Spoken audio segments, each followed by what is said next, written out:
और बनी times news, आपकी आवाज सच के साथ।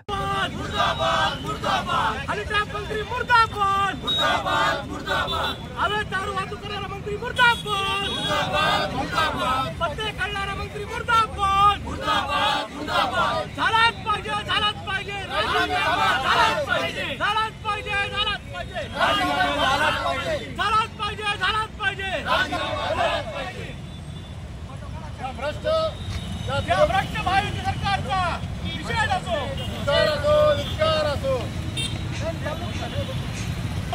करायचं काय?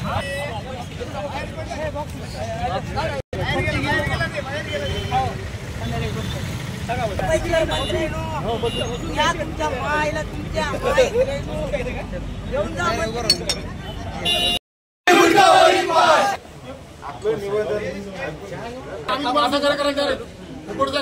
आम्ही सहकार्य करायचं, आम्ही भारतीय संविधानाच्या सन्मान करणारे माणसं आहेत, आम्ही काँग्रेसचे संविधानाचा सन्मान करणारे माणसं आहेत, देशाला संविधान देणारे माणसं आहेत। शिवशाहू फुले आंबेडकरांचा वारसा लाभलेला आहे महाराष्ट्र। यशवंतराव ते विलासराव अशी मुख्यमंत्र्यांची कारकीर्द लाभलेला महाराष्ट्र।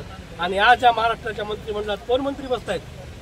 डान्स बार चालवणारा गृहराज्यमंत्री, अशा चड्डी बनवणारा बसणारा, पैसे घेऊन बसणारा सामाजिक न्याय मंत्री, रमी खेळणारा कृषी मंत्री, हनी ट्रॅपमध्ये सापडलेला हा गिरीश महाजन जो संकट मोचक आहे भाजपचा, आणि मंत्र्याच्या नावाने चक्क अवैध दारूची वाहतूक होती आणि पोलीसवाले प्रेस नोट काढतात यांचा काही संबंध नाही। अरे म्हणजे चोरही तुम्ही आणि फैसला देणारा कोर्टही तुम्ही, असं कसं चालणार? त्या महाराष्ट्राच्या पूर्ण प्रतिमेला आणि महाराष्ट्राच्या पुरोगामीला काळेमा फासायचं काम त्या देवेंद्र फडणवीसच्या मंत्रिमंडळाने केलेलं आहे। अशा भ्रष्ट मंत्र्यांना मंत्रिमंडळात राहायचा नैतिक अधिकार नाही। महाराष्ट्रातल्या पुरोगामी लोकांना काय तुम्ही मेसेज द्यायले? अशा प्रकारचे जर अवैध धंदे करणारे ते कॅबिनेटला बसत असतील तर राज्याचं कृषी धोरण, राज्याचं महिला धोरण, राज्याचं युवा धोरण हे काय राबवणार? या लोकांना फक्त पैसे कमावायचे, काळ्या पैशातून निवडणुका जिंकायच्यात आणि महाराष्ट्राला वेटील धरायचा असं एकंदरीत दिसून येते। त्या मागण्यांसाठी आज आम्ही सर्व युवक काँग्रेसच्या पदाधिकाऱ्यांनी जिल्हाधिकाऱ्यांना निवेदन दिलं की या मंत्र्यांचा राजीनामा झालाच पाहिजे। जर राजीनामा नाही झाला तर महाराष्ट्र प्रदेश युवक काँग्रेस मुंबईमध्ये देखील मोठं आंदोलन उभं करेल प्रदेश पातळीवरून, अशी मी तुम्हाला सांगण्यासाठी उभा आहे।